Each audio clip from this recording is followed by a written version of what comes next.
The content, views, and opinions expressed in the following program are those of the producer and do not necessarily reflect the view and opinions of the City of Bremerton, BCAT, their officials, or their employees.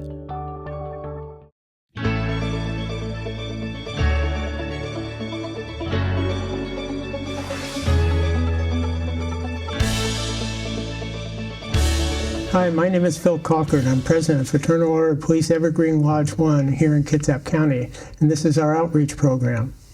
Today, our two guest speakers are Cody Edwards and Andy Plenge with the Poulsbo Fire Department, and they're here to tell you things about the fire department that you may know or may not know, and just to let you know what's going on with our emergency people while they're at work. And so, Andy, tell me a little bit about yourself. Well, I've been working for Poulsbo Fire Department since the late 1900s, 1993 to be exact. One of the firefighter paramedics, and I live in Poulsbo and love my community. Good. And how about you, Cody? So not as long. I've been at Poulsbo 2.5 years now. Well, you look a lot younger. Thank you. I appreciate that. Hey, easy there.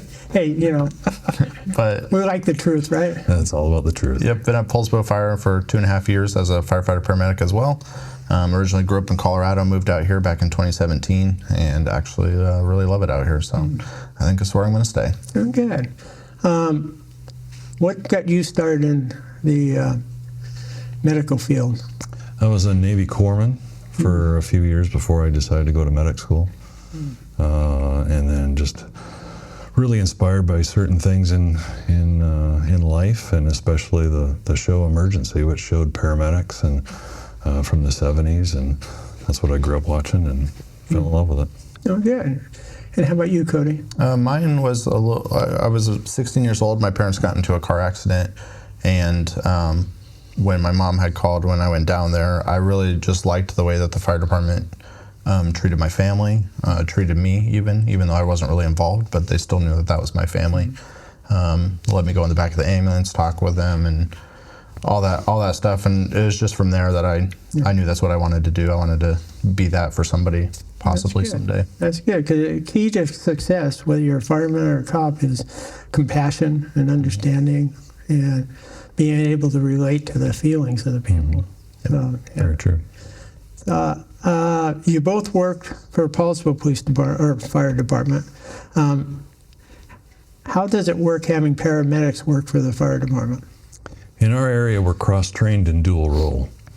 So we do firefighting if something's on fire, and if somebody needs help, we do medical. And all your firemen are that way, aren't they? They're all at least emergency medical technicians. Then we have a small core group of paramedics who have undergone more training. In other areas of the country, it's different. The fire department just does fire. EMS is EMS. But predominantly in our area, it's cross-trained dual role. Okay, good.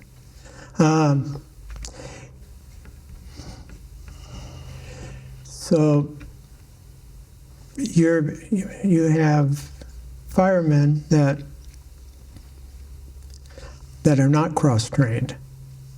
Do they just work the fire truck? Or? In our area, completely in our area, we're all EMTs and firefighters. Oh, you're all EMTs. Some are paramedics. Paramedics go through about 2,000 more hours of education. Okay. But in some areas, say in East Coast, they might just have firefighters that's all they do is fire response. They might not do any EMS. Okay, so and EMS is emergency service. Emergency medical services. Yeah. Okay. This could be third service, could be a private ambulance company. Yeah. And Poulsbo runs all their own ambulances as well. So when he means we're cross-trained, there at least needs to be one medic on the ambulance at all times. So without that medic, you're not a medic unit or a paramedic unit anymore. Okay. So yeah, we staff 2 full-time paramedic units out of Poulsbo Fire Department. Okay. Yeah. And I know that people are relieved and happy to see you usually when you show up, because not all the time, but usually. I had you guys at my house here a while back, but my wife had a bee sting and went into shock from it. And you guys are also good speakers because she wasn't going to the hospital. As I was explaining to her, it's better if we stay calm. Well, yeah, but you did it in such a way that, you know, she wasn't feeling like she's being told she has to go or anything else. I mean, you were compassionate and friendly, and it wasn't you guys, but the guy that came out and the whole crew did really well. I have nothing but good things to say about Glad to you hear guys. that. And we're glad you're out there. And I'm sure a lot of people that know you are glad you're out there, and ones that aren't, hopefully they won't have to find out that they are glad though. Okay, explain why a fire engine responds on medic calls. So a fire engine usually responds to medical calls not only for personnel, but also closeness of the unit. So since we are all EMTs at the minimum level, sometimes the closest unit is a fire engine. So it's better to get those units and personnel there to start working on medical things in the meantime and waiting for the medic unit. And not all calls need a paramedic unit. Some calls, what we call basic life support. And all those people on the engine are basic life support certified. So it's just best to get that unit and personnel there quickly. That's good. Yeah, I some people think, well, waste the taxpayers' money sending both units out. Well, you don't know what you have when you're going, and you rather overcompensate than not have enough to take care of the job. Very much so. Yeah. So, no, I think it's good that you guys do that. I think I had the chief of Bremerton. Well, I had Jim here too. Your chief put a show on for us. I had chief of Bremerton. I think he said that they were in the process of getting all their firemen made into paramedics, but they're working on doing that eventually. Logistically, that would be very difficult, but it's a lofty goal. Yeah. So, can you describe when someone calls 911 and they have emergency and you guys respond, aid unit? What happens when you arrive? Once we arrive, we assess what's going on. What's the actual call for? What information can we gather? We look at a variety of things: mechanism of injury in the case of car accidents, medical history. If we go to somebody's house, we look at the surroundings, the environment. There's a lot of factors that can dictate how we proceed. But mostly, we're there to help people. So we figure out what's going on. We try to educate and make a rational decision to help people decide what's best for them, give them recommendations. If they need to go to the hospital, we take them to the hospital. If they could maybe see their physician at another time and not wait for 5 or 6 hours in the ER, we try to help them make a decision on what's going to work best for them at that time. That's good. Good.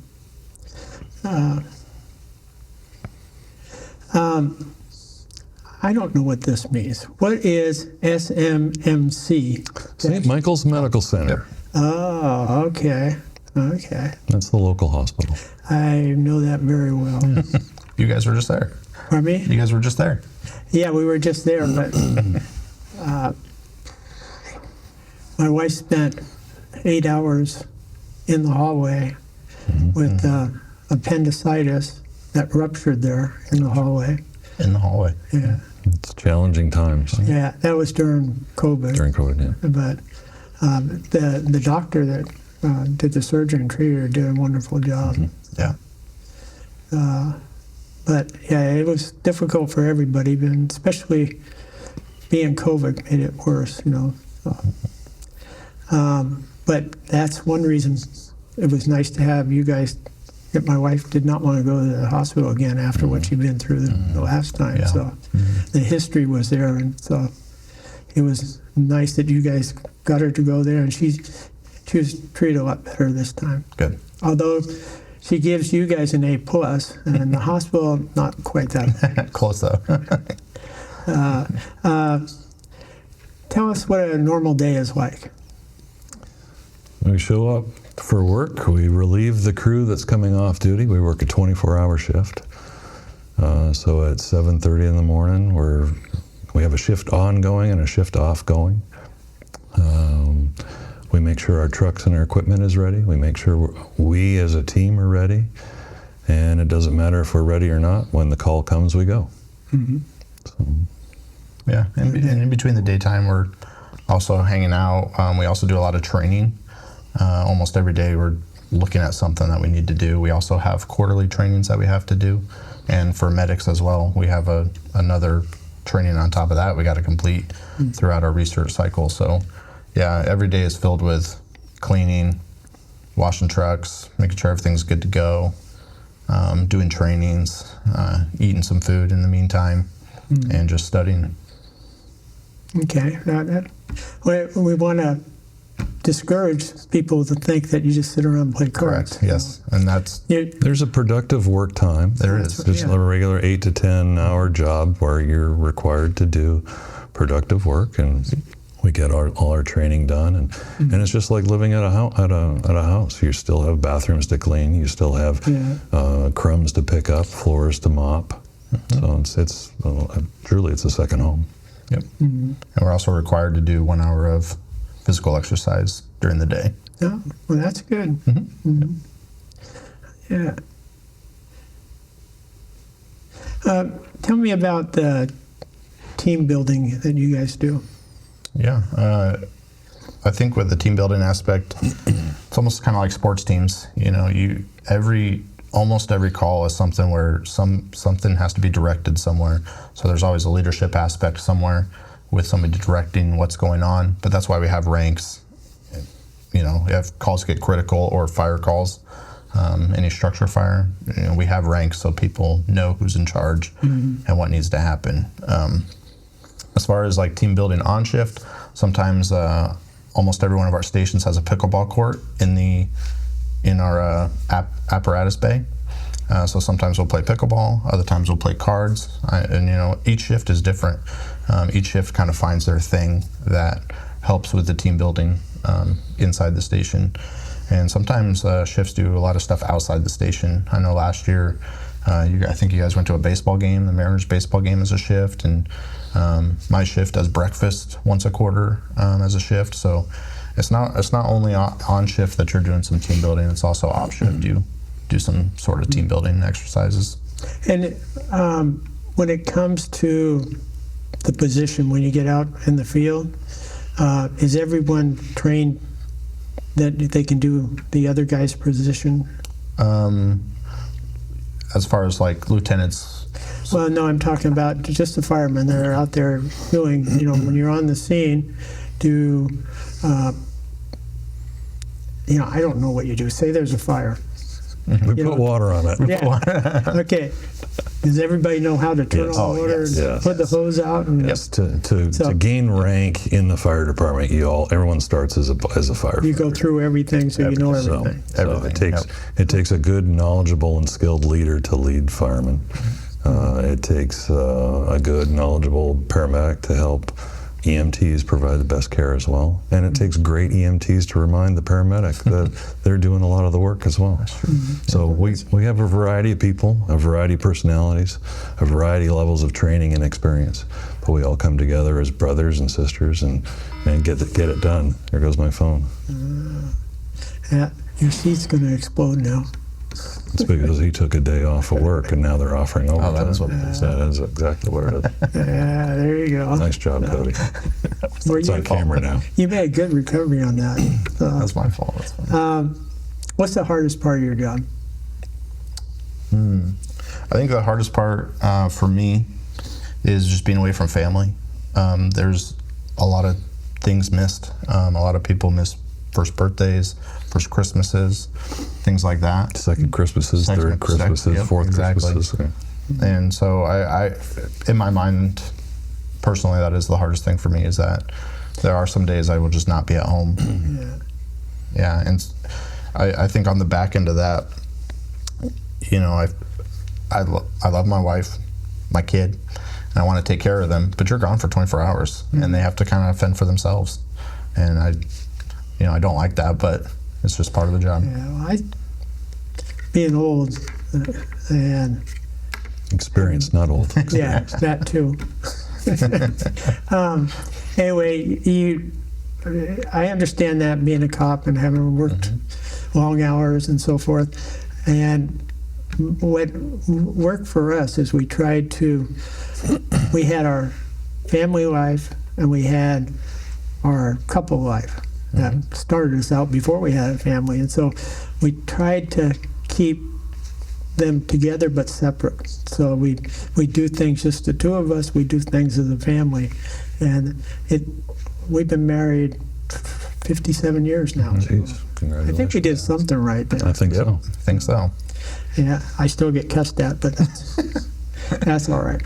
I need the adrenaline. I tell I people. did hear you're called Sweetie Pie if she's happy with you. Yeah. She didn't tell you the bad names, though. No, she didn't. She had a book with her. Yeah. That's probably the bad names. So what else can you tell me about the fire department? It's an amazing group of people, different experiences, different ages. Some people that weren't even born when I was hired. Yeah. But we really truly care about our community and those that expect us to be there.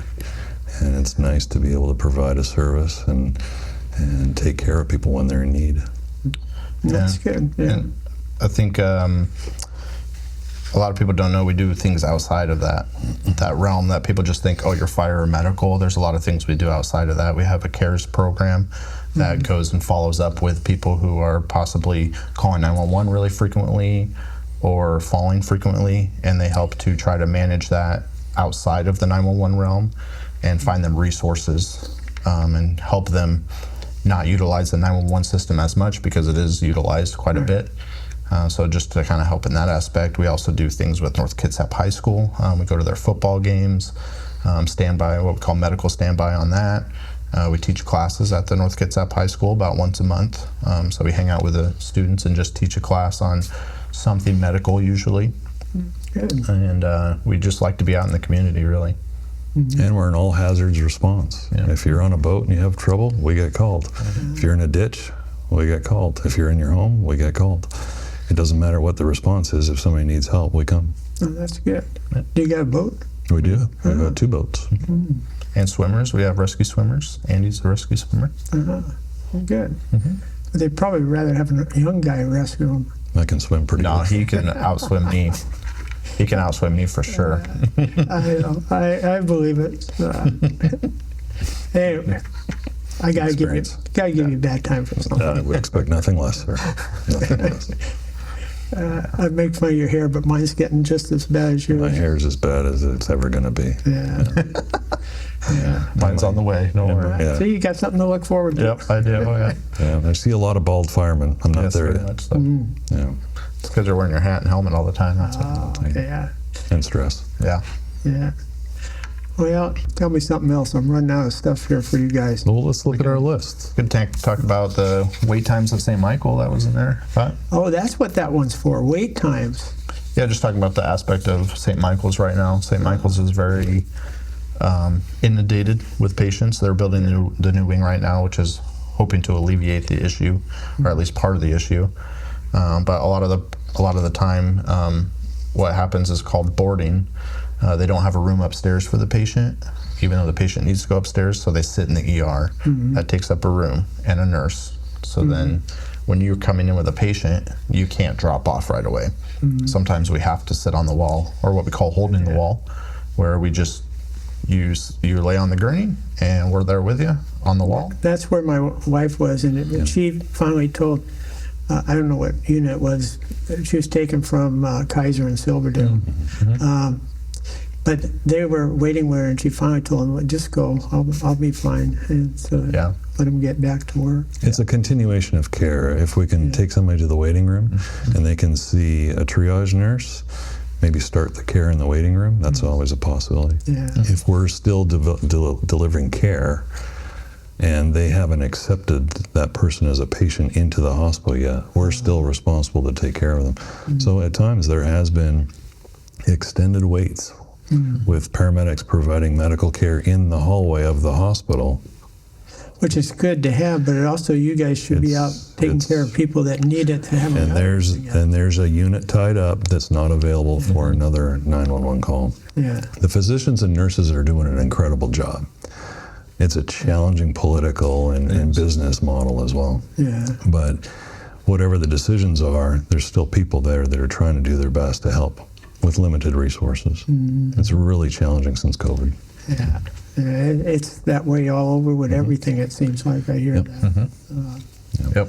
Yeah. Yeah, when you're holding the wall, like I said, we only have 2 paramedic units for Right. the area that we cover, and if one's on your wall, then that means there's only 1 unit, and some of that district is pretty far from that 1 unit. So. Yeah. The longest I've sat on the wall is 3.5 hours with my patient. I believe Central Kitsap's Medic 51 has the record of 6 hours. It's a long time. It's a long Yeah, time. That's a long time. Yep. But if they're only turning over 2 rooms at the hospital because the other rooms are busy, Yeah. it doesn't leave a lot of room for patients in the waiting room or in other incoming ambulances. Well, you know, I know you would know better than me, but we heard a lot more good things about Harrison than we have so far about St. Michael. I think every entity is challenged. Yeah. There's issues with different hospitals. There's issues with different corporations. Politically, it's a difficult decision. We're the task doers. We're kind of caught in the middle. All we try to do is just help people. Oh, I understand. And we appreciate that, and I know that most of the public appreciates what you do out there. That's why we try to help people make the right decision. Should you go to the emergency room, there's a potential need, but you might be waiting for a while. What's another way you could get care in a more expedient way? And there's some options. We can go to different hospitals potentially. There's some standalone ERs now, multi-care and the Franciscan side. Yeah. But each one has its own issues and its own...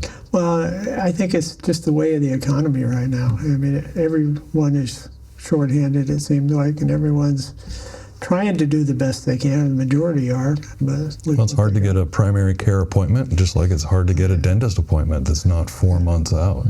Yeah. There's such a great need in our community and our nation for care, but there just doesn't seem to be a lot of room and openings. Yeah, that's true. Well, I thank you guys for coming. I enjoyed having you. Even Cody? Yeah. Especially Cody. Okay. Yeah, especially. Well, he's got to take care of the elderly, apparently. You came to take care of him. He's driving me. Oh, okay. Yeah. So you can find your way back. Right? Yeah, I need help and all that. Anyway, yeah. Well, old age is good. It is. Yeah. I want to live long enough to be retired twice as long as I worked. It's a good plan. Yeah. I don't know that I'll make it, but good try. The federal government will love your taxes. Yeah, that's for sure. Anyway, I thank you guys for coming. Yeah, thanks for having us. Thanks. Hang on a minute, I gotta say goodbye to our audience. Roger that. I want to thank everybody for coming to our show and appreciate these fire officers that were here. Like I tell everyone, if you've seen our website in the show, you can go to our website and go to our links page, and if you need you have someone in the family has mental issues, has health issues, is intoxicated or hooked on drugs, you can find different deals that are in our community that will help. So check it out, and we'll talk to you again next time. Have a good day and stay safe out there. Bye.